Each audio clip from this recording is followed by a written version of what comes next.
Holy top banana, it may soon be one of the most expensive pieces of fruit ever sold. They replaced the fruit, however. A yellow banana fixed to a white wall with duct tape is up for auction on Wednesday at Sotheby's in New York, and it could fetch upwards of $1 million. The piece is called Comedian, created by artist Maurizio Catalan. You may remember the piece debuted at Art Basel in Miami back in 2019. Buyers will not be bidding on the same piece of fruit from 5 years ago. Sotheby's says the banana is replaced regularly. That's interesting because that one is going to sell for millions. Yes. So since that's selling for millions, how about this? I'll sell this one for 200,000. Yeah, I think that's great. 200,000. You know, what I'm speaking is to society's message about the environment. That's what I was going for as an artist. What can one banana cost, Michael? $10? I have no idea. Have you ever seen Arrested Development? That's a quote for us. I'm like, Michael?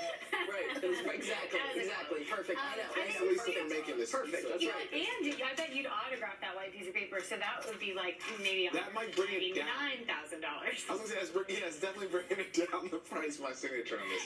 But yeah, please send me your bids. And please compost that.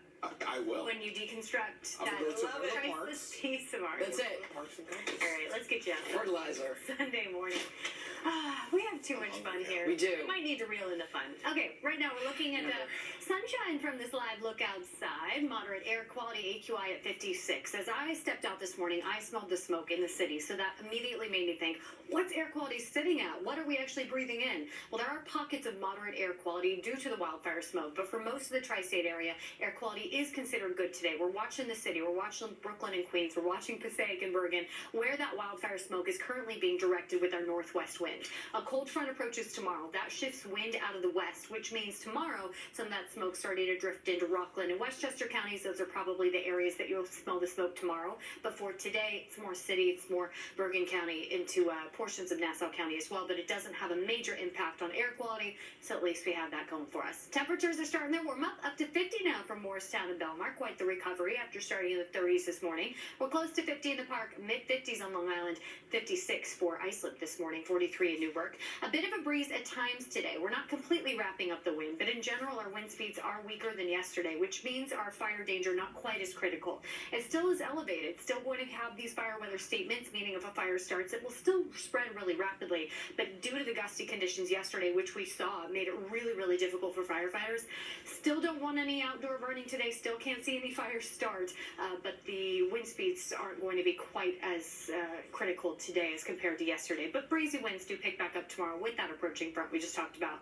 Coastal flood advisories and statements as we head toward high tide time today this afternoon with the full moon cycle. But overall, high pressure and control the forecast today. Sunny skies to start, but high clouds will filter the sun as we head into the second half of your Sunday, although it doesn't keep us from warming up. Our highs today climb to the mid-60s, about 10 above normal.